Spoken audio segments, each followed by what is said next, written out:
vui gì đâu. Thôi mình ra ngoài đón ánh nắng mai để thấy rằng cuộc sống này còn có bao điều rất tuyệt vời.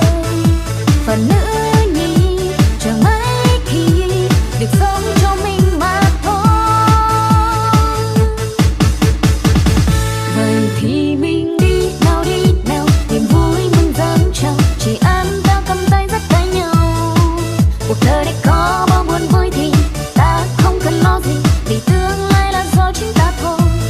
Nỗi đau nuối về sau giờ li tay mua kìa kỳ lối chơi vô bùm bò nhà lâu nhà thua lo bé sẽ có tê luôn anh nó mua bé cho cái nhớ chiều bé chỉ thon thoát xa vì luôn anh nó nhớ bé xưa cái môi kia to pha duyên nhân chết tiếc còn đông đau yêu khó để trả còn rong rong khó có tụ khanh thia chỉ thầm mò được gì nên nỡ mò à chẳng có xứ chúa mua ý rơ xứ tôi chỉ khó chỉ